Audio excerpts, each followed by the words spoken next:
Muy buenos días, muy buenas tardes o buenas noches a todos mis estimados hermanos, hermanas en Cristo.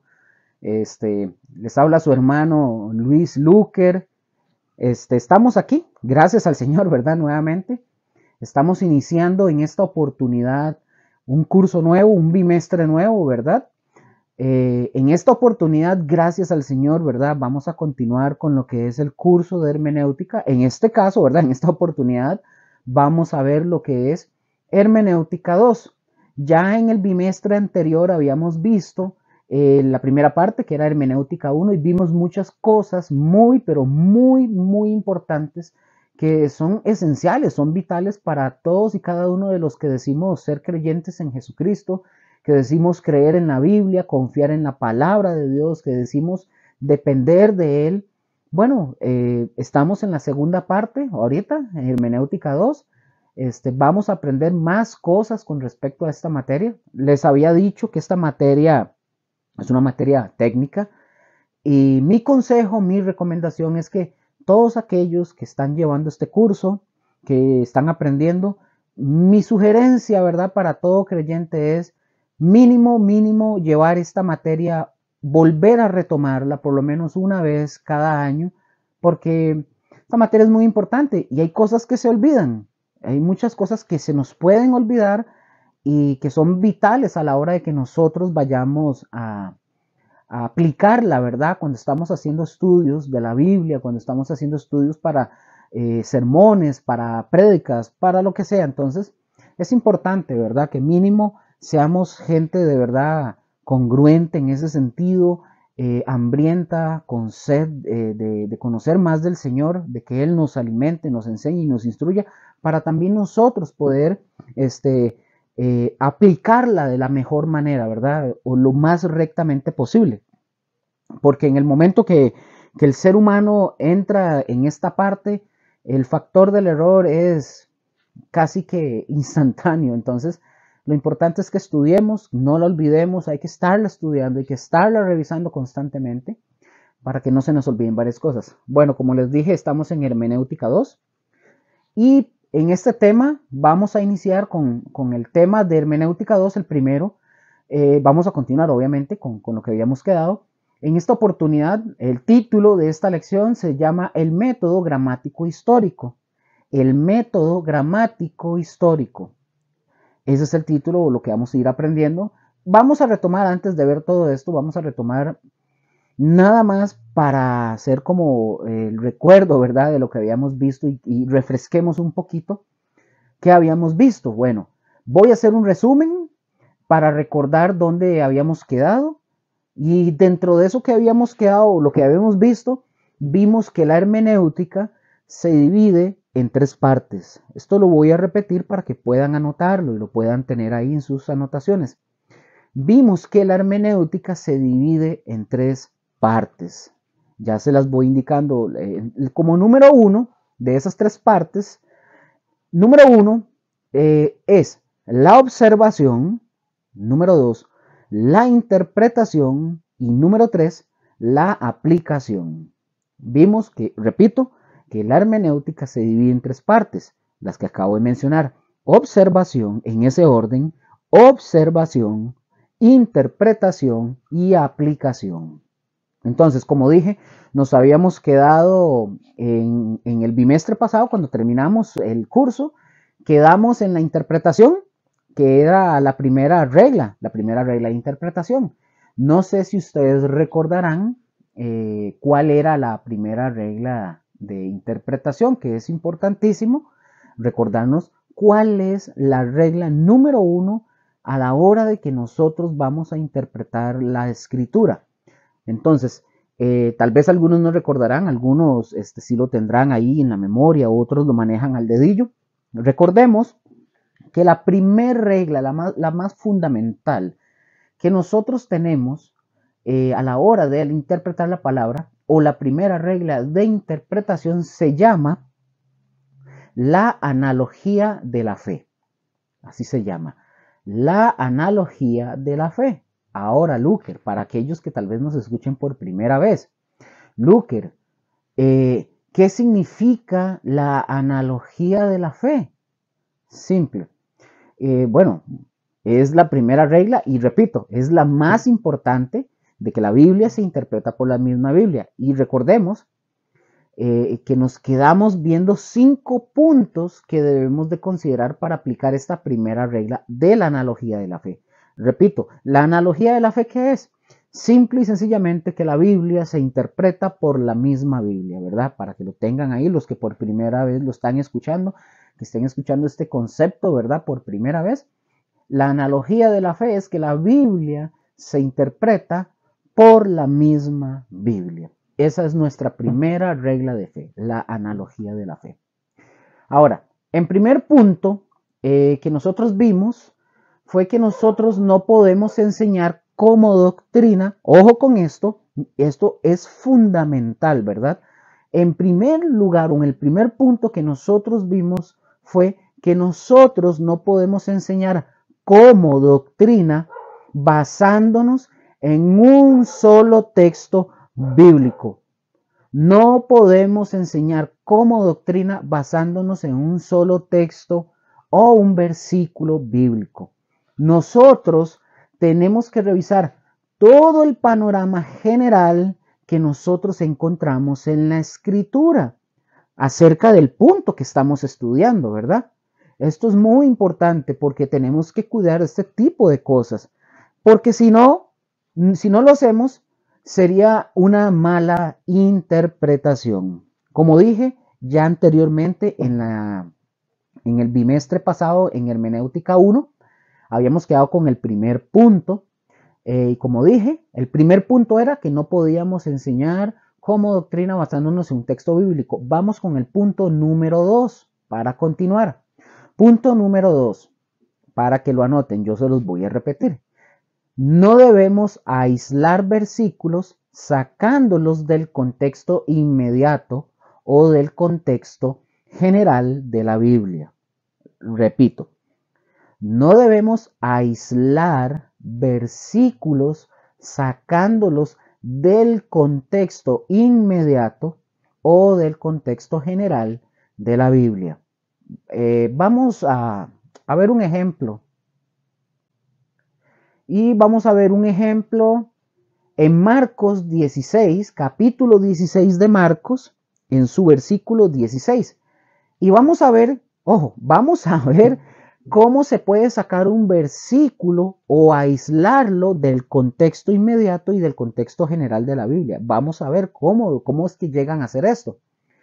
Vamos a ver, yo ya tengo aquí, por aquello, si yo voy un poquito rápido, es porque yo ya tengo los textos que vamos a poder estudiar o leer. Entonces, pero yo les voy a decir cuál es el texto bíblico para que ustedes puedan anotarlo y si lo tienen ya de una vez, lo pueden leer ahí mismo. Como dije, vamos a ver Marcos capítulo 16, versículo 16 y nos dice la palabra de Dios. El que creyere y fuere bautizado, dice, será salvo. Mas el que no creyere será condenado. Ojo con esto y presten mucha atención, no se distraigan. Tomar este versículo para decir que el bautismo salva es contradecir el resto de todo lo que dice la Biblia. Vamos a ver, a simple vista, o sea, hacer una lectura así superficial como lo acabamos de hacer, a simple vista este versículo pareciera que nos dice que tanto creer como el bautizarse es como se obtiene la salvación. Así pareciera, o sea, aparentemente dice eso, si lo leo así, ¿verdad? Pero el contexto general de la Biblia no nos enseña eso, no nos enseña eso. Antes de continuar, muy probablemente a alguien que nos esté escuchando por primera vez le resulte un poco complejo entender de qué habla contexto general, contexto inmediato, que no logro entender. Yo les recomiendo que sigan o que puedan escuchar las lecciones que ya están en YouTube. En el caso, ¿verdad? De YouTube ya está lo que es el curso de Hermenéutica 1, ahí está completo, entonces ahí se enseña desde la enseñanza, desde la lección 1, venimos enseñando todo lo que estamos aquí hablando. Entonces, obviamente las personas que ya llevaron esta lección, para ellos es más fácil comprender, o para ellos ya esto es más sencillo de entender porque ya saben de qué estamos hablando. Pero si usted está escuchando esto por primera vez, le invito o les invito a que puedan escuchar las lecciones y saber de qué estamos hablando, porque no puedo hacerlo acá porque si no retrocedería, no podría avanzar con el tema. Entonces, bueno, continuamos con eso. Era nada más un cortico para dar un anuncio. Entonces dije que el contexto general de la Biblia no nos enseña eso que está diciendo el versículo. Ahora, por ejemplo, si nosotros vamos al Evangelio de Juan, Juan 3:16, este versículo todo el mundo se lo sabe de memoria. Bueno, por lo menos la gran mayoría de personas se lo sabe de memoria. ¿Qué dice Juan 3:16? Dice que porque de tal manera amó Dios al mundo que ha dado a su Hijo unigénito para que todo aquel que en él cree no se pierda, mas tenga vida eterna. Ahora, ¿qué es lo que dice el versículo de Juan 3:16? ¿Qué es lo que se necesita para tener salvación? Si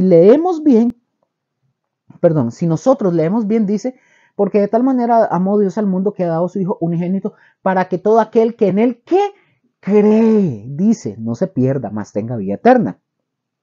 Entonces, ¿qué se ocupa para la salvación? Simple y sencillamente, lo único que nosotros ocupamos para la salvación es fe. Nada más. Ninguna otra cosa. No habla del bautismo. Ahorita vamos a tocar ese tema. Pero ninguna otra cosa es fe. Nada más. Ahora, por favor, observemos lo que dice Efesios capítulo 2, versículo 8. Y veamos qué nos dice Efesios. Vamos a ver qué nos dice Efesios capítulo 2, versículo 8. Ojo lo que dice.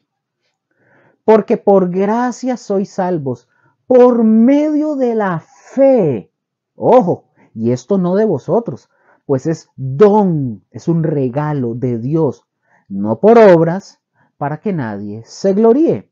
Ahora, otra vez, este versículo de Efesios, en otro contexto de la Biblia, en forma general, nos está diciendo que la salvación es solamente por medio de la fe. Así que vamos a ver. Si Luker u otra persona le atribuyo al bautismo, ojo con esto, al ritual del bautismo, yo le atribuyo una acción salvífica, yo estaría aislando un versículo del contexto general de la escritura. Esto sería totalmente contrario a todo lo que la Biblia dice. Por eso es importante no aislar los textos. Vamos a ver otro texto para que nos vaya quedando un poco más claro. Por ejemplo, en Isaías 53, versículo 4. Y espero, ojalá, que estemos de verdad entendiendo y aprendiendo lo que nosotros estamos estudiando. Isaías 53, versículo 4. Y vean lo que dice. Ciertamente llevó él nuestras enfermedades y sufrió nuestros dolores, y nosotros le tuvimos por azotado, por herido de Dios y abatido. Ahora, fijémonos otra vez. Usar, por ejemplo, este versículo y aislarlo del resto de la Biblia y decir de Jesús que ya nosotros no tenemos, estoy dando ejemplos, ¿verdad? Para que veamos qué es aislar, ¿verdad? ¿Qué es lo peligroso de aislar los textos? Si nosotros decimos en este texto, ahorita que leímos de Isaías 53:4, y decimos que por Jesús, ya nosotros no tenemos por qué seguir sufriendo y padeciendo, porque Cristo llevó en la cruz todas nuestras enfermedades y sufrimientos. Si nosotros llegamos a hacer eso, nosotros lo que estamos haciendo es tomar el versículo, aislarlo de todo el contexto general de la Biblia. Lo estamos aislando totalmente, porque el contexto de la Biblia no nos enseña eso. Yo creo que ahorita tal vez algunos probablemente se les hace un circuito porque tal vez no han logrado llegar a amalgamar o entender ciertas cosas. Poco a poco vamos a ir aprendiendo. Ya vamos a ver. Vamos a ver qué es lo que nos enseña, en este caso, qué nos enseña el contexto de la Biblia. Ustedes sabían, por ejemplo, que hay gente que enseña eso, que estábamos leyendo ahorita ese texto. Por ejemplo, hay una iglesia famosísima que enseñan de que usted ya no tiene por qué sufrir. Y es esa famosa pare de sufrir. Y tráigame usted pañuelo, tráigame el dinero y yo le unjo el pañuelo con el sudor de predicador y usted va a ser sano. Ellos enseñan ese tipo de cosas. Y muchos pastores que enseñan que ustedes y yo no tenemos el por qué estar sufriendo. Y ellos dicen porque Cristo ya llevó todos tus sufrimientos en la cruz. Ellos dicen eso porque aíslan el texto. Ahora, ¿qué haríamos nosotros, por ejemplo, con Juan, el capítulo del Evangelio de Juan 16:33? Veamos qué dice Juan 16:33 para que vean cuál es el contexto, ¿verdad?, de la Biblia, el contexto general. Y veamos qué nos dice, ojo, qué nos dice el Evangelio de Juan respecto a este punto. Si nosotros vamos a sufrir o ya no vamos a sufrir, no vamos a estar más enfermos. Esto, bueno, que está en el Antiguo Testamento, bueno, dice que Cristo ya murió, resucitó, ascendió al Padre, pero veamos qué es lo que dice el contexto también general de la Biblia. ¿Qué dice Juan 16:33? Dice, estas cosas, está hablando Jesús, estas cosas os he hablado para que en mí tengáis paz. Ojo lo que viene y pongan atención. En el mundo tendréis, ¿qué dice? Tendréis alegrías. En el mundo tendréis prosperidad. No dice eso. Dice, en el mundo tendréis aflicción. Ah, caramba. Que entonces, ¿qué pasó con el que no tenemos que sufrir? ¿Ah? Sigue el texto diciendo, pero confiad, yo he vencido al mundo. Ahora, ¿qué es lo que nosotros, según este texto, qué es lo que nosotros vamos a tener en el mundo? Analicen bien. ¿Qué dice el texto que nosotros, Jesús lo está diciendo? ¿Qué vamos a tener? Aflicción. Ustedes sabían que esta palabra, aflicción, en su contexto, uno de sus sinónimos es sufrimiento. Es su aflicción, uno de sus, o en su contexto, un sinónimo es sufrimiento. No sé si lo sabían, pero si no lo sabían, ya lo saben. Ahora, si yo tomo el texto de Isaías y digo que ya no tenemos por qué sufrir, yo estaría contradiciendo los demás textos de la Biblia. Yo estaría diciendo algo contrario a lo que la Escritura enseña. Vamos a otro ejemplo. Vamos a ver Romanos capítulo 5, versículos del 1 hasta el 4. Vamos a ver Romanos capítulo 5 del 1 al 4. Y de esto que vamos a ver, hay muchísimo, pero muchísimo. Ojo lo que dice Romanos 5 del 1 al 4. Dice la palabra, justificados pues por la fe, tenemos paz para con Dios por medio de nuestro Señor Jesucristo, por quien también tenemos entrada por la fe a esta gracia en la cual estamos firmes. Y no nos gloriamos en la esperanza, y nos gloriamos en la esperanza de la gloria de Dios. Versículo 3. Y no solo esto, sino que también nos gloriamos en las tribulaciones. Ah, suave. ¿Cómo? Nos gloriamos en las tribulaciones, sabiendo que la tribulación produce paciencia. Y la paciencia, prueba. Y la prueba, esperanza. Yo quiero que ustedes analicen y les pregunto, ¿qué produce la tribulación? ¿Qué es lo que produce la tribulación? Porque ahí no me dice que produce dinero, no me dice que produce salud, no me dice que produce tranquilidad, ¿verdad? Ya no sufra más, no. Ahí dice que la tribulación, produce paciencia y que la paciencia prueba y la prueba esperanza. Ojo con esto y presten mucha atención. Aquí hay una palabra más que tiene que ver con sufrimiento, que es la palabra tribulación. Ahora, este texto nos está diciendo que ustedes y yo vamos, sí, a pasar por tribulación. Incluso nos dice que nos gloriemos en las tribulaciones. O sea, ¿qué está pasando aquí? Si yo tomo el capítulo 53 de Isaías, versículo 4, para enseñar como doctrina que ya no tenemos por qué sufrir, yo estaría haciendo estaría haciendo que se contradigan los versículos de la Biblia que enseñan totalmente otra cosa. Yo estaría haciendo eso por aislarlo. Ahora, vamos a otro texto más. Vamos a Primera de Pedro, capítulo 1, versículo 6. Primera de Pedro, capítulo 1, versículo 6. Esta materia, como dije, tiene bastante, entonces hay que moverse bastante, ¿verdad? Para no quedarnos botados y poder, bueno, la ventaja que ustedes que escuchan, ustedes pueden retroceder, poner pausa, ponerlo más lento, etcétera. Tienen ventaja en ese sentido. Vamos a ver Primera de Pedro, capítulo 1, versículo 6, y ojo lo que dice. En lo cual vosotros os alegráis, aunque ahora por un poco de tiempo, si es necesario, tengáis que ser afligidos en diversas pruebas, para que sometida a prueba vuestra fe, mucho, ojo lo que es, vea lo que es nuestra fe, mucho más preciosa que el oro, el cual, aunque perecedero, se prueba con fuego, sea hallada en alabanza, gloria y honra cuando sea manifestado Jesucristo.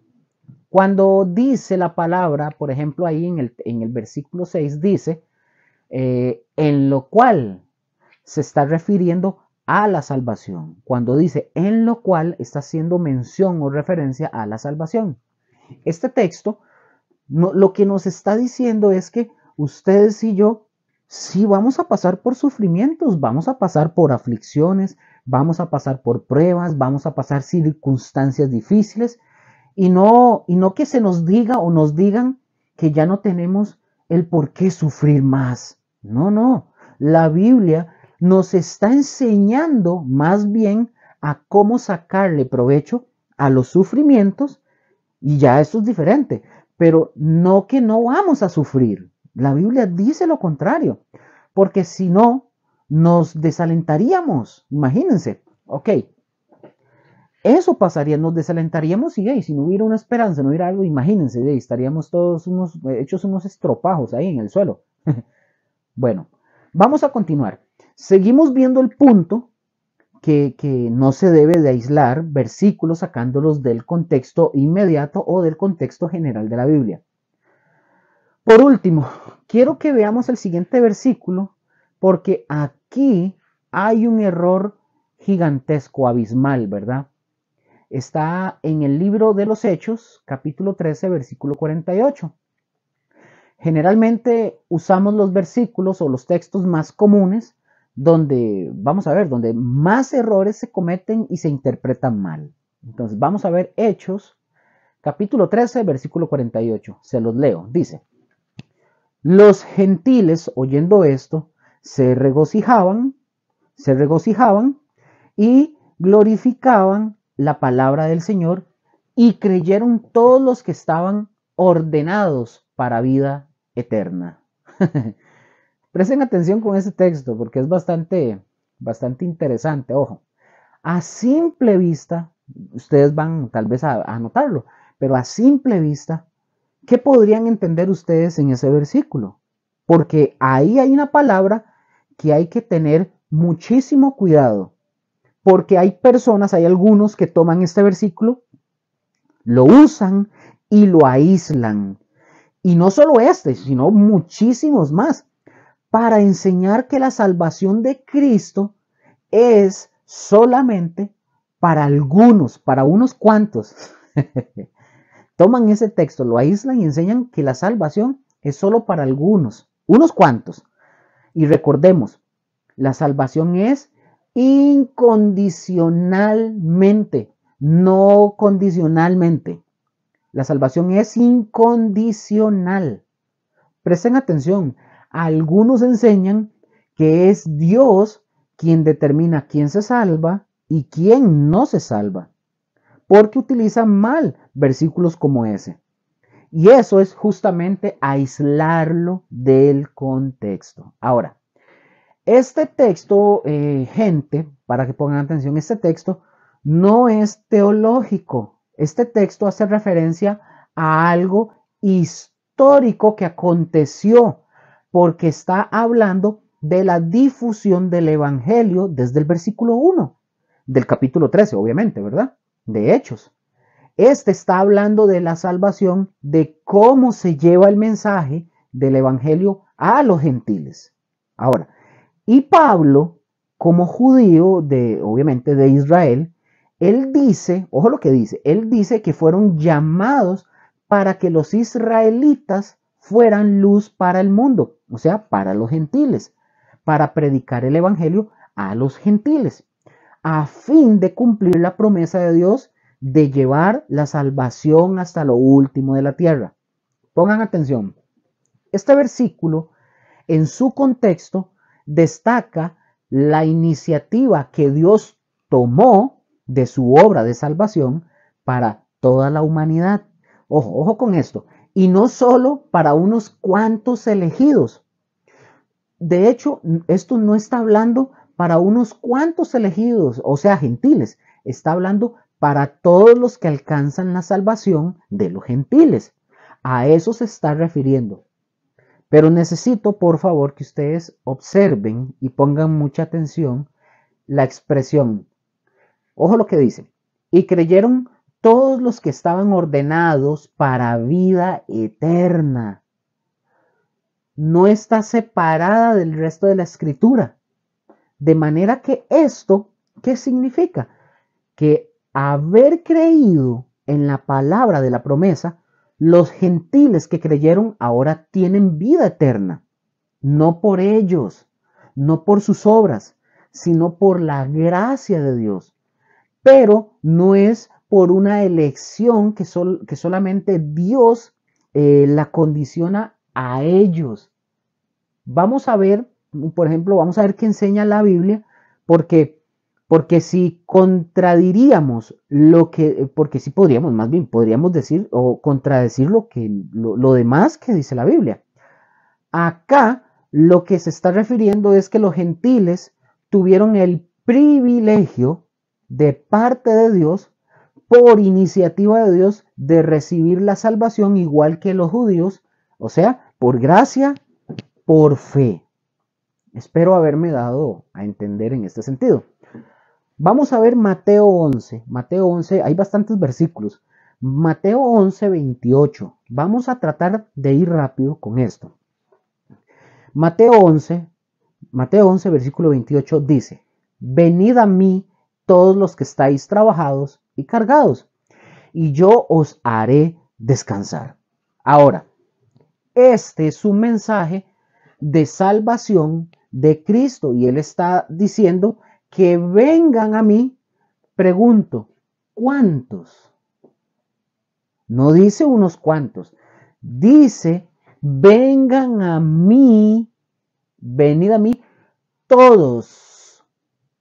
Y cuando dice todos, ¿a quién se está refiriendo? ¿A unos cuantos? ¿A unos poquitos? ¿A 20? ¿A 15? No, todos. ¿Está diciéndole nada más a los elegidos? No, se está refiriendo a todos. Es decir, todos somos, de hecho, ojo con esto, para que ustedes lo tengan ahí, vean qué interesante esto. Todos somos elegidos realmente por el mensaje del Evangelio, pero no es Dios, no es que Dios sea el que determine, porque ahí es donde entra el asunto de muchos y sus rollos raros, que dicen que es Dios el que determina. No, Dios no lo determina. Vamos a ver ahora Juan 1.12. Vamos a ver el contexto de la Biblia para ver qué dice Juan 1.12. Dice Juan 1.12. Ojo lo que dice. Pongan atención, estos muchos se lo saben de memoria.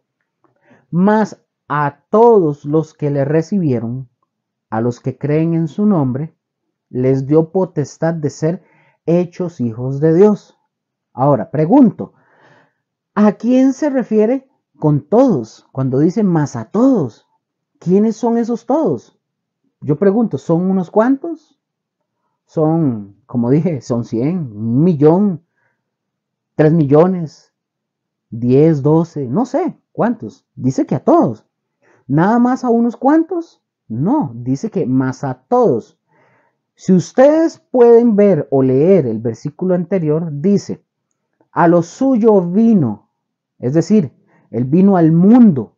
Recordemos que fue Jesús el que hizo el mundo. Él vino al mundo que él creó, pero luego dice el texto, y los suyos, refiriéndose al pueblo judío en exclusivo. ¿Qué hizo el pueblo judío cuando él vino? Dice que no lo recibieron. Ellos no lo quisieron. Pero cuando dice, más a los que le recibieron, o sea, a todos los que le recibieron, ya no se refiere solo a judíos, se refiere a nosotros los gentiles. Es decir, cualquiera que recibió el mensaje, que creyó en él, o sea, que creyó en el Señor Jesucristo, dice que nos dio la potestad de ser hechos hijos de Dios por gracia. Ahí justamente ahí está el punto. No solo es para unos cuantos, porque si nosotros ponemos que es solo para unos cuantos, entonces nosotros estaríamos contradiciendo todo el resto de la Biblia. Yo les había dicho en la escuela a los chiquillos, les dije, la salvación está abierta para todo el mundo, pero es efectiva para unos cuantos, no porque Dios elija, sino porque la gente o lo acepta o lo rechaza. Pero la salvación es para todos, aquellos que quieran creerla y recibirla. Y obedecer, obviamente, ¿verdad? Vamos a 1 Corintios capítulo 1, versículo 2. Este es otro texto y lo vamos a leer. Vamos a ver qué dice. 1 Corintios capítulo 1, versículo 2, dice, a la iglesia de Dios que está en Corinto, a los santificados en Cristo Jesús, llamados a ser santos,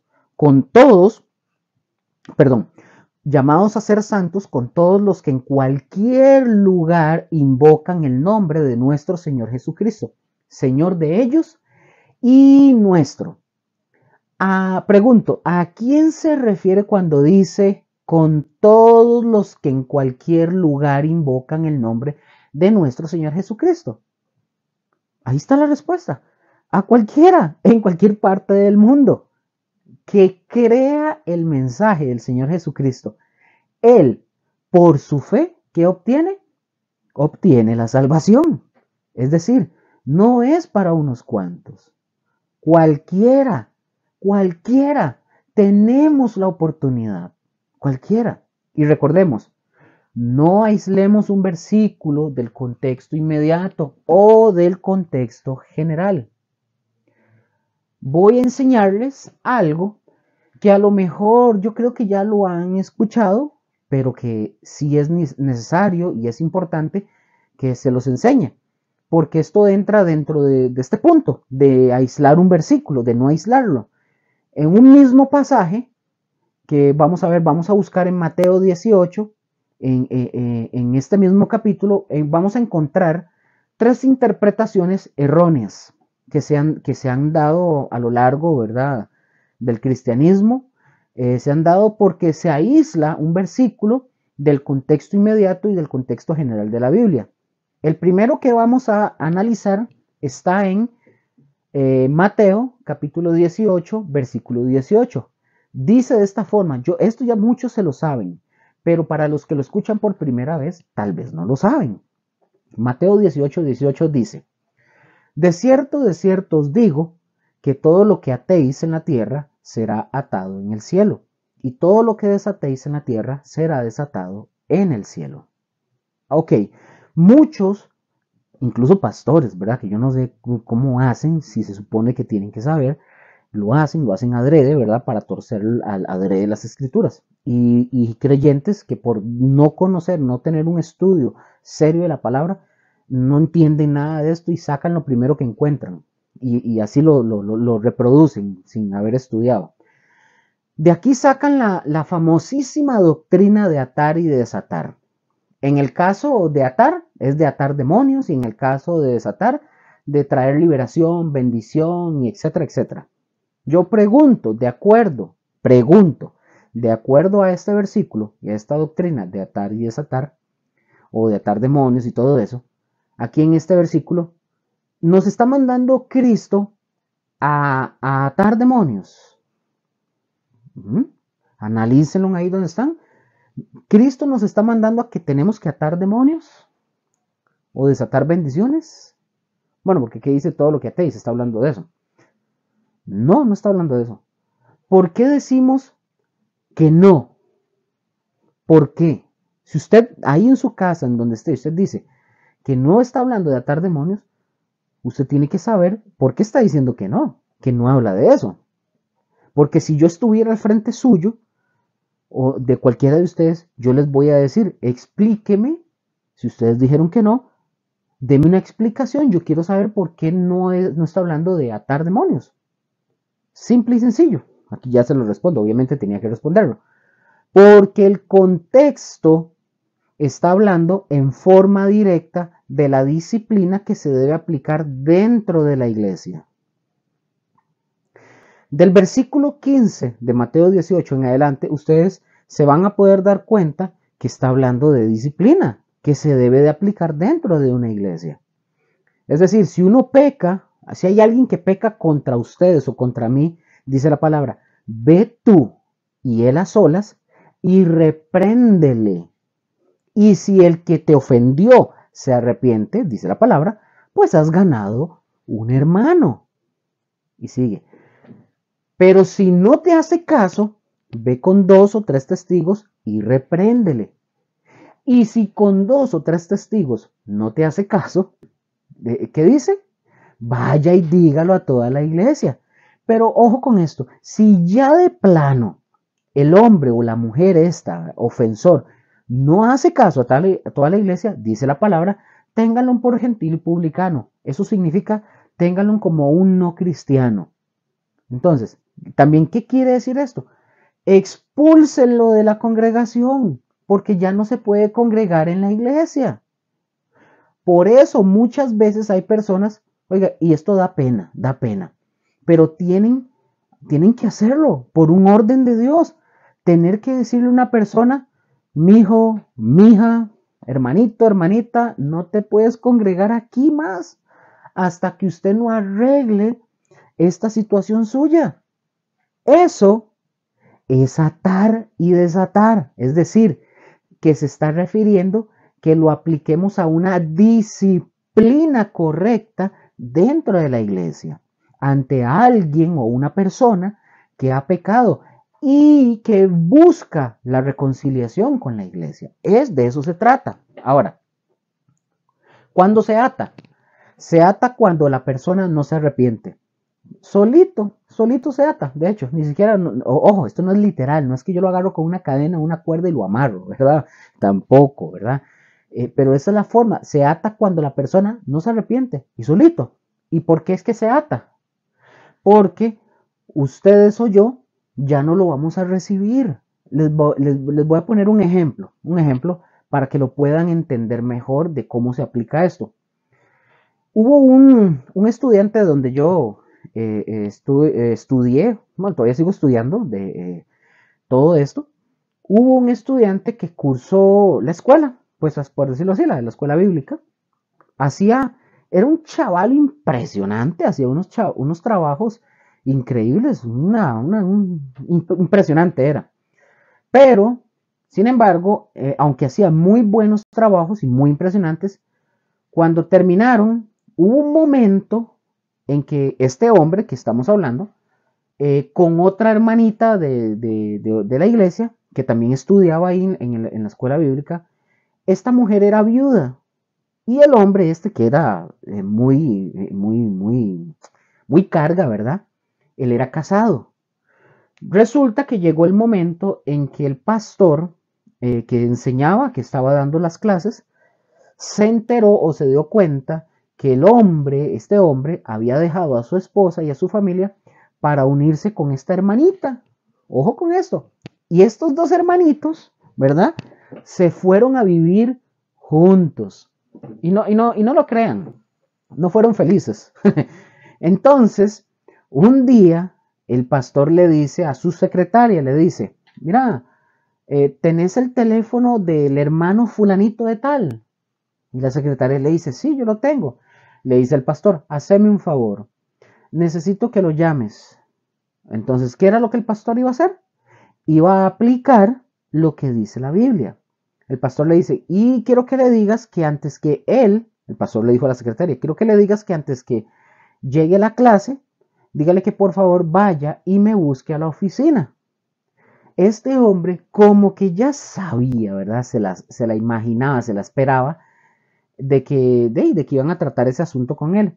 Y desde ese momento dejó las clases y no volvió más ese chavalo. Pero ¿saben qué sí hacía ese chavalo? ¿Saben a dónde sí iba? Iba a las reuniones de los domingos. Ahí sí iba a congregarse, así, todo carebarro. Y un día el pastor lo logró agarrar, lo agarró a él y la agarró a ella, a los dos juntos. ¿Y qué hizo él? De ahí tuvo que hablar exactamente como la Biblia lo dice. Habló con los dos y les dijo que si ellos no, vamos a ver, si ellos no ponían, que no podían entrar a la iglesia hasta, hasta que no corrigieran ese asunto en el que estaban viviendo. ¿Cuál? Él tenía que volver con su mujer y con su familia y pedir obviamente perdón. Y ella pues volver a su casa, que se arrepintieran y que hicieran las cosas de una manera correcta como la Biblia lo enseña que debemos de hacer. ¿Saben qué fue lo que hicieron ellos dos? Yo creo que ya muchos de ustedes ya saben qué hicieron. Se fueron de la iglesia, no volvieron más. Se fueron. Mucha gente hace eso. Para no verse confrontado con su pecado, para no tener que afrontar las consecuencias y hablar con las personas y decir, oigan, les salía más barato arrepentirse y hacer las cosas bien que lo que hicieron. Se fueron de la congregación. Y ojo lo que hicieron, se fueron a congregar a una iglesia donde les enseñan, es una mezcla de misticismo con la Biblia. No sé cómo es que se llama, se llama como iglesia independiente, algo así se llama. Entonces, ¿qué pasó con estos dos hermanitos, tanto él como ella? ¿Cómo quedaron ellos? Quedaron atados, atados. ¿A qué quedaron atados? Quedaron atados a su pecado. ¿Y cuándo, Luker? ¿Cuándo es que se les desata? Cuando ellos piden perdón, no a uno. Quiero que entiendan esto, no que le pidan perdón a uno. ¿A quién le tienen que pedir perdón? A Dios. Y cambian esa situación. Ahí es cuando se les desata. Entonces, si ellos piden perdón, organizan otra vez sus vidas y hacen todo como debe ser, quedarían desatados. Eso es lo que significa eso, el de atar y desatar, no de atar demonios. No se refiere a eso, porque hay quienes lo siguen, y cristianos de muchos años que lo siguen haciendo. Eso es sacar un texto, aislarlo del contexto de lo que se está hablando, y ahí mismo, por ejemplo, enseguida, veamos el versículo, ahí mismo en Mateo 18, vamos a ver el versículo 19. Y aquí sacan otra doctrina errónea. Esta dice el versículo 19, dice, otra vez os digo que si dos de vosotros se pusieren de acuerdo en la tierra acerca de cualquiera cosa que pidieren, les será hecho por mi Padre que está en los cielos. Ojo con esto. ¿Qué hacen? ¿Qué hacen con esto? Se está refiriendo a que hagamos esa oración unida donde se reúnen más de dos en el nombre de Jesús y que Jesús nos va a conceder cualquier cosa que pidamos. Eso es lo que está diciendo. No, no está diciendo eso. ¿Se referirá a eso? No, no se refiere a eso. Otra vez, estamos hablando de un contexto que está hablando de la disciplina en la iglesia. ¿Cómo está hablando de la disciplina en la iglesia? Como está hablando de la disciplina en la iglesia, entonces el texto tendría que utilizarse y decir, si dos de ustedes se ponen de acuerdo, es decir, que se ponen de acuerdo el que pecó, se arrepintió, entonces hubo reconciliación. Entonces, cualquier cosa que se pida, en este caso por el pecador, por su reconciliación, Dios la va a hacer. Cualquier cosa que pidan, pero con respecto al asunto, no a otra cosa. Pero hay personas, hay quienes lo usan mal y dicen, pero Luker, ahí Dios dice que cualquier cosa que pidieres, dice que va a ser hecho por el Padre. Entonces yo le quiero pedir al Señor, necesito que vengan 2, 3, 4, ay, aquí vemos 5 personas, así que pídale usted una casa, no seas escaso, usted pídale, usted está soltera, un hombre de ojos azules, de 3 metros de altura, yo quiero ser millonario. No, ¿saben? No se vuelvan locos, no está refiriéndose a eso. No aislemos, no se está refiriendo a eso, no hay que aislarlos. Por último, ahí mismo, la tercera doctrina errónea está en el verso 20, en el versículo 20. Acuérdense que les dije que eran 3 versículos, ahí mismo en Mateo 18. Vean lo que dice el versículo 20. Pongan atención. Dice, dame un momentito para poner, aquí está. Ok, versículo 20 dice, porque donde están 2 o 3 congregados en mi nombre, allí estoy yo en medio de ellos. Aquí surge la pregunta, y la pregunta es, ¿esto es una regla que nos da el Señor para alabarlo? ¿Es una norma, es una regla? La respuesta es sencilla, no. Mis hermanos, aquí hay más que alguien venga y diga, voy a poner un ejemplo, más fácil. Alguien viene y dice, hermanos, aquí hay más de 3, vamos a alabar al Señor y hagamos una cadena de oración. No. ¿Ustedes han escuchado a alguien usar ese texto así? Fijo, han tenido que escucharlo y muchísimas veces. Pero no se está refiriendo a eso. Otra vez, se está refiriendo al contexto inmediato. Incluso, antes de ir al contexto general, nosotros tenemos que ir al contexto inmediato. Y el contexto inmediato se está refiriendo a la reconciliación, donde están 2 o 3 congregados en mi nombre, es decir, que se ha reconciliado, que se ha reconocido el pecado, el ofensor se ha arrepentido, entonces viene o hay esa reconciliación. Esos 2 o 3 congregados en mi nombre, dice Jesús, yo estoy en medio para avalar esa reconciliación. Ese es el punto número 2. Espero haberlo dejado claro para pasar al siguiente, que es el número 3. El número 3, espero ahí recuerden que pueden usar mi correo y escribirme si tienen alguna duda y si yo les puedo ayudar en algo, con mucho gusto a aquellos que tengan un tipo de duda y si no tengo la respuesta, pues me meto a estudiar y busco la respuesta y se las compartiré. Punto número 3. El número 3 dice, no debemos rechazar el Antiguo Testamento y ser simplemente neotestamentarios. Repito, les doy chance. No debemos rechazar el Antiguo Testamento y ser simplemente neotestamentarios. Una vez más, no debemos rechazar el Antiguo Testamento y ser simplemente neotestamentarios. Ok, este es otro error en la interpretación. Recuerden que estamos en la interpretación, ¿verdad? La Biblia, acordémonos, la Biblia se interpreta por la misma Biblia. ¿Qué quiere decir esto? Que nada más nos basamos al Nuevo Testamento porque estamos en la gracia y estamos ahora en el tiempo de Cristo, entonces el Antiguo Testamento queda obsoleto para nosotros. No, mis hermanos, no es así. No podemos hacer eso, porque nosotros tenemos que consultar toda la palabra de Dios, desde Génesis hasta el Apocalipsis. Ahí está todo el consejo, está toda la sabiduría de Dios y con el cual nosotros podemos interpretar bien la palabra de Dios. Vamos a ver algunos ejemplos en la Biblia de cómo no podemos hacer a un lado el Antiguo Testamento.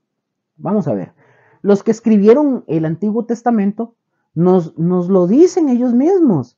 Por ejemplo, vamos a ver, perdón, los que escribieron el Nuevo Testamento, ellos mismos nos dicen, por ejemplo, Pablo en Primera de Corintios, capítulo 10, 4, Primera de Corintios, capítulo 10, versículo 4, veamos lo que dijo Pablo. Él está haciendo alusión al agua que salió de la roca en el Antiguo Testamento cuando Moisés iba con el pueblo al desierto. Y dice el texto, y todos bebieron la misma bebida espiritual porque bebían de la roca espiritual que los seguía. Y la roca era Cristo. Si ustedes se fijan, prestan atención, por qué no podemos ignorar el Antiguo Testamento. El mismo Pablo aquí nos está explicando una cosa. Pablo está haciendo alusión y si ustedes quieren anotar el texto que hace alusión ahorita de ese que dice que todos bebieron la bebida espiritual, está haciendo alusión a Éxodo 17:6. Ahí habla de esa roca. Hay otro ejemplo, Gálatas. Vamos a Gálatas 4, versículos del 28 al 31. Y recordemos, estamos hablando del punto que no debemos rechazar el Antiguo Testamento. Ok, dice Gálatas 4, del 28 al 31, dice, así que, hermanos, nosotros, como Isaac es del Antiguo Testamento, somos hijos de la promesa. Pero como entonces el que había nacido según la carne perseguía al que había nacido según el Espíritu, así también ahora. Versículo 30. Más, ¿qué dice la Escritura? Echa fuera a la esclava y a su hijo, porque no heredará el hijo de la esclava con el hijo de la libre. De manera, hermanos, que no somos hijos de la esclava, sino de la libre. Ahora, recordemos que la promesa es por la fe y el otro fue por la carne. Ahora, yo pregunto, ¿por qué es que ustedes y yo, o por qué eres salvo? Pregunto, ¿por las obras de la carne o por la fe? ¿Verdad? Por la fe. Pero observen cómo está haciendo alusión al Antiguo Testamento. No podemos ignorarlo, no podemos rechazarlo. Ese es el punto importante que nos está diciendo. No lo podemos rechazar ni ignorarlo. Incluso, toda la epístola, por ejemplo, toda la epístola a los hebreos hace un contraste entre el Antiguo Testamento y el Nuevo Testamento de muchísimas cosas. Es más, ustedes pueden darse a la tarea de estudiar esta carta a los hebreos y ustedes ahí van a encontrar muchos puntos, como por ejemplo que Jesucristo es superior al mensaje del Antiguo Testamento. Van a encontrar que Jesucristo es superior a Moisés. Van a encontrar que Jesucristo es superior al día de reposo. Ustedes ahí lo van a encontrar en el libro de los Hebreos. Por eso nosotros no podemos rechazar el Antiguo Testamento. Ojo, y quien rechaza el Antiguo Testamento, ¿qué es lo que va a tener? Va a tener una mala interpretación. Y hace a un lado la regla de que la Biblia se interpreta por la misma Biblia. Y esto ya nada más es solo nada más para considerarlo, ¿verdad? Y para que anoten los puntos 4 y 5. Punto número 4. Dice, hay infinidad de sectas y errores doctrinales que han surgido precisamente por ignorar esta regla. La Biblia se interpreta por la misma Biblia. Repito el punto 4. Hay infinidad de sectas y errores doctrinales que han surgido precisamente por ignorar esta regla de que la Biblia se interpreta por la misma Biblia. Repito una vez más para que puedan anotarlo. El punto 4. Hay infinidad de sectas y errores doctrinales que han surgido precisamente por ignorar esta regla. La Biblia se interpreta por la misma Biblia. Ahí no hay que ahondar mucho en eso porque eso ya lo hemos visto, o sea, nacen a cada rato por ignorar eso. Punto número 5, también vamos a apuntar el número 5, dice, si atendemos a este principio, ¿cuál principio? De que la Biblia se interpreta por la misma Biblia, por ella misma entenderemos mejor su mensaje. Ya les repito otra vez. El punto 5 dice, si atendemos a este principio, que la Biblia se interpreta por la misma Biblia, por ella misma entenderemos mejor su mensaje. Ya les repito una tercera vez. Si atendemos a este principio, que la Biblia se interpreta por la misma Biblia, por ella misma entenderemos su mensaje. Ok, hablamos de 5 puntos muy importantes para considerar esta regla. La Biblia se interpreta por la misma Biblia. Y no cometer el error, ¿verdad?, de interpretar mal la escritura. Yo no sé si ustedes sabían, pero yo lo he mencionado en algunas ocasiones, pero Satanás fue el primer intérprete de la Biblia. Yo no sé si ustedes lo sabían, pero él fue el primer intérprete. Fue el primero que la interpretó. Pero, ¿qué hizo Satanás cuando la interpretó? Simple y sencillo, torció su significado para su propia conveniencia. Y de esto vamos a darnos cuenta en el libro de Génesis, capítulo 3, versículo 1 en adelante. Ahí mismo se los voy a leer, Génesis 3.1 y dice, Génesis 3.1 dice, pero la serpiente era astuta más que todos los animales del campo que Jehová Dios había hecho, la cual dijo a la mujer, ojo, miren lo que dijo, y por favor, digan ustedes ahí donde están si de verdad fue lo que Dios dijo. Ojo lo que dice. Dice, pero la serpiente era más astuta más que todos los animales del campo que Jehová Dios había hecho, la cual dijo a la mujer, con que Dios os ha dicho, no comáis de todo árbol del huerto. Ahora, pregunto, ¿eso le dijo Dios a la mujer? No. Sabemos que no. ¿Qué estaba haciendo Satanás con la palabra de Dios? La estaba torciendo la palabra de Dios. Repito, ¿quién fue el primer intérprete de la palabra? Satanás. Y Satanás, él engaña a muchos para que tuerzan la escritura como él lo hizo. Y hoy eso todavía se ve. Versículo 2 de Génesis dice, Génesis 3. Y la mujer respondió a la serpiente. Presten mucha atención. Y la mujer respondió a la serpiente. Del fruto de los árboles del huerto podemos comer. Pero del fruto del árbol que está en medio del huerto, dijo Dios, no comeréis de él ni le tocaréis para que no muráis. Ojo, ojo, ojo, por favor. Quiero que pongan atención. A ver. ¿Le dijo eso Dios a la mujer? ¿Será cierto? ¿Le dijo eso Dios a la mujer? ¿Sí o no? Analicen. ¿Habrá sido eso que Dios le dijo a la mujer? Vean lo que ella está diciendo. Ella está diciendo, pero del fruto del árbol que está en medio del huerto, dijo Dios, dice ella, Eva, no comeréis de él ni le tocaréis para que no muráis. ¿Le dijo Dios eso a la mujer? Ahí donde estaban ustedes, muchos van a decir, sí, eso fue lo que dijo. Y yo les tengo una sorpresa. No, no fue lo que dijo. No. Aquí hay algo que Eva le agregó. Dios no les dijo que no lo tocaran. ¿O hay algún texto donde ustedes me pueda presentar y me diga que Dios le dijo que no tocaran el árbol? Dios no dijo eso. Eva le añadió. Dijo que no lo comieran. Eso sí fue lo que dijo Dios. Dijo Dios que no lo comieran, no que no lo tocaran. Luker, ¿dónde dice eso? Génesis 2 del 16 al 17. Génesis capítulo 2 versículos 16 y 17 para que lo puedan leer. Él dijo, no comeréis de él. Eso sí lo dijo. Pero ni le tocaréis.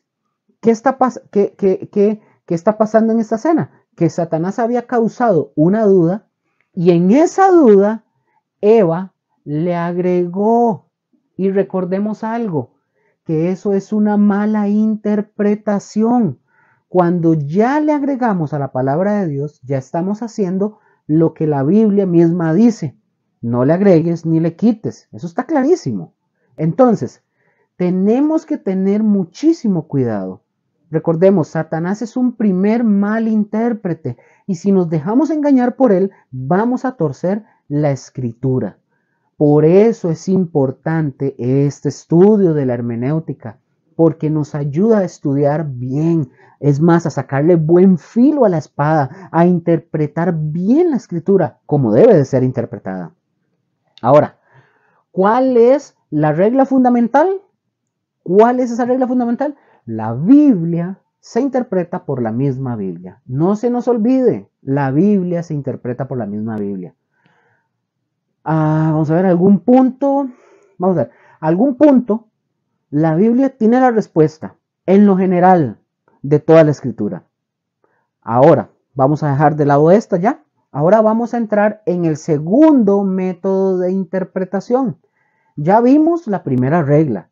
Ahora vamos a ver la segunda. ¿Y cuál es esta segunda regla de interpretación? Bueno, aquí tenemos que, aquí chicos, chicas, aquí sí hay que ponerse pilas, como decimos aquí en Costa Rica. Aquí tenemos que estar bien atentos, bien inteligentes, porque aquí hay muchas cosas que dentro de la escritura contiene lo que vamos a llamarle, así se llama lo que vamos a ver. El segundo método es el método gramático histórico.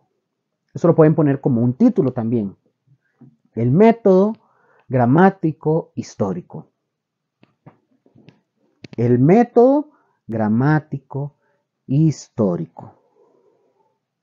Ok. Espero que lo hayan anotado. Dice, vamos a ver. Vean, para hacer una exégesis correcta de la escritura, para interpretarla correctamente, la escritura, nosotros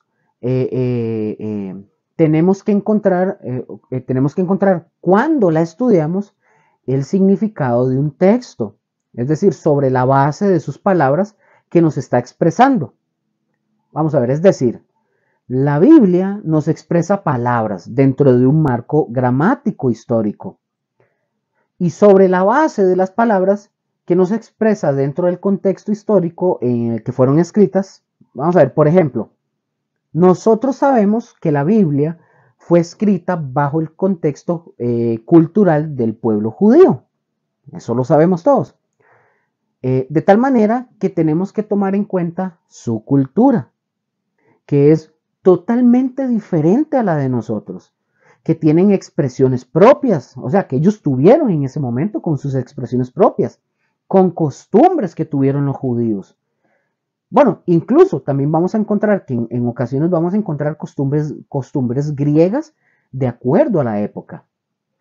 Y aquí nos va a servir lo que ya nosotros vimos al principio. Los que ya estábamos desde el principio, desde que iniciamos con Hermenéutica 1, en los puntos que nosotros estudiamos y vimos, como lo fue en la observación, cuando dijimos que tenemos que ser muy buenos detectives, ¿verdad? En la escritura, que teníamos que fijarnos en el tipo de literatura, dijimos que habían diferentes tipos de literatura, hay literatura narrativa, figurada, profética, poética, bueno, un sinfín, vimos bastantes.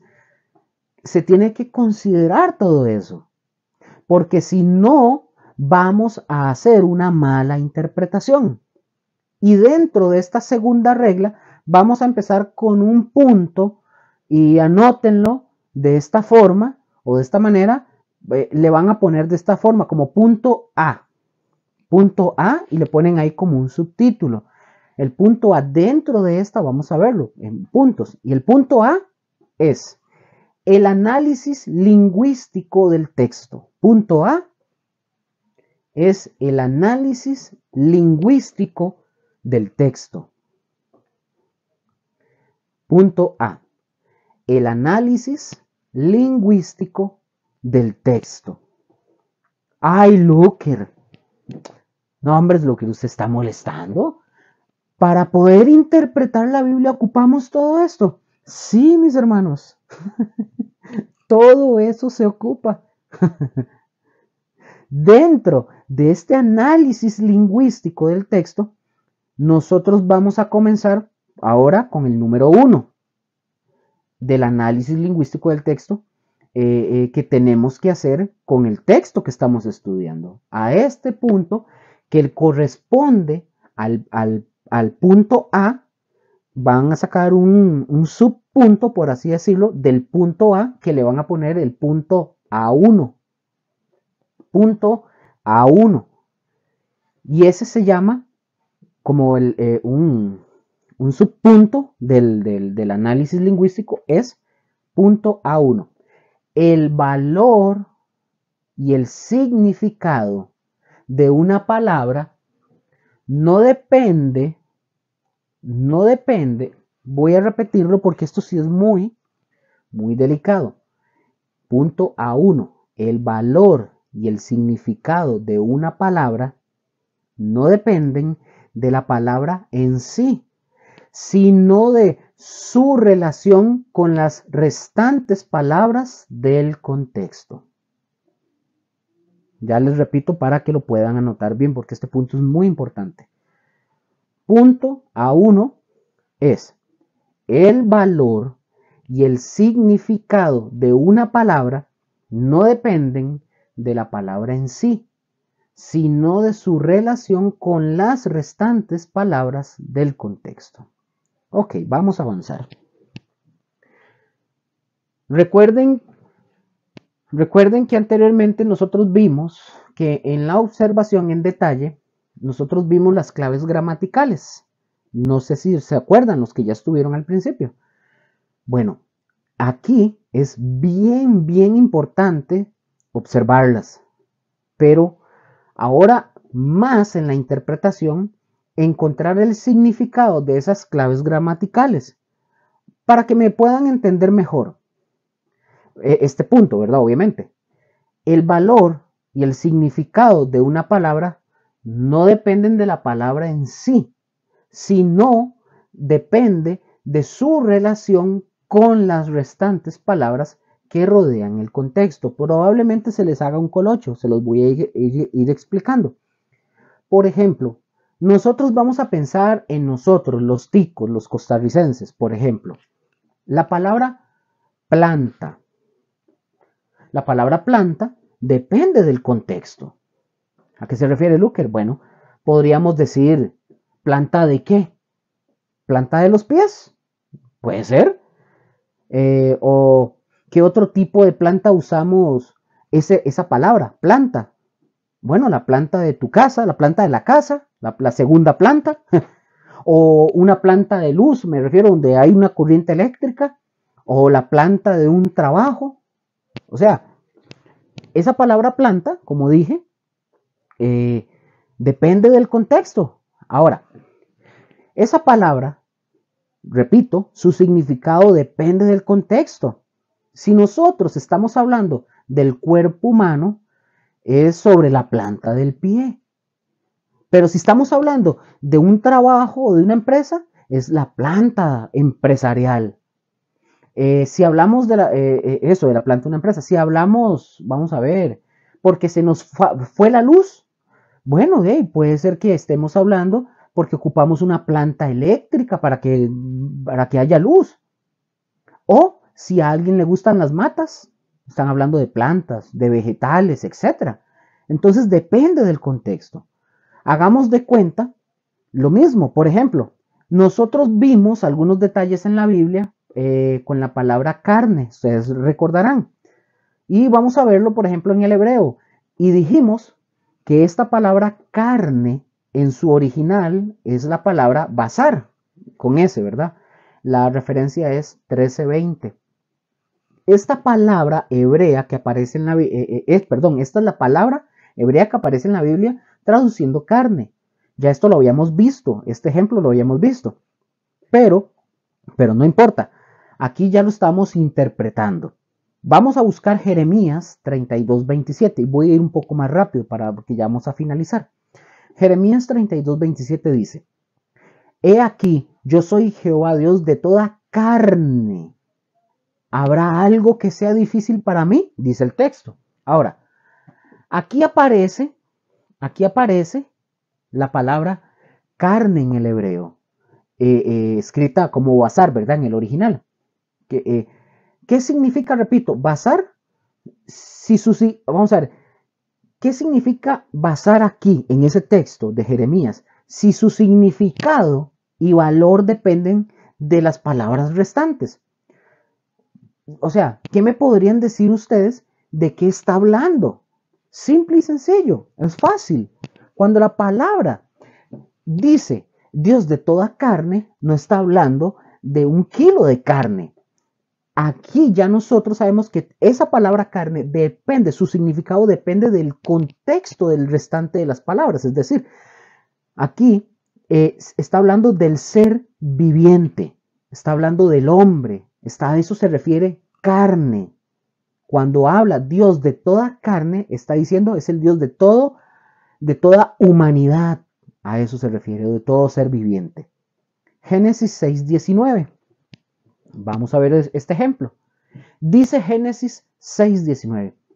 Y de todo lo que este ejemplo ya ustedes lo han escuchado y lo han visto. Y de todo lo que vive, de toda carne, 2 de cada especie meterás en el arca, para que tengan vida contigo, macho y hembra serán. Aquí está clarísimo de lo que ya está hablando. Aquí la palabra carne, otra vez, que aparece como basar en el hebreo, ya no se está refiriendo a un hombre o a la humanidad. ¿A qué se refiere? Si tomamos el conjunto de las palabras del texto, se está refiriendo a los animales, a un animal.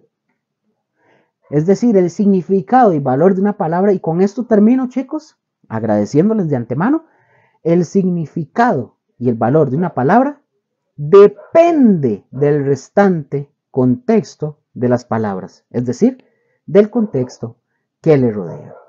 Bueno, mis hermanos, terminamos esta lección en este punto. Continuamos después la siguiente semana, ¿verdad?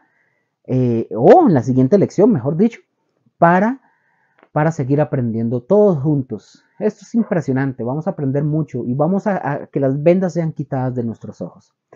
Chicos, les bendigo en el nombre de nuestro Señor Jesucristo y que la paz del Señor sea sobre cada uno de ustedes. Gracias, que la pasen bien.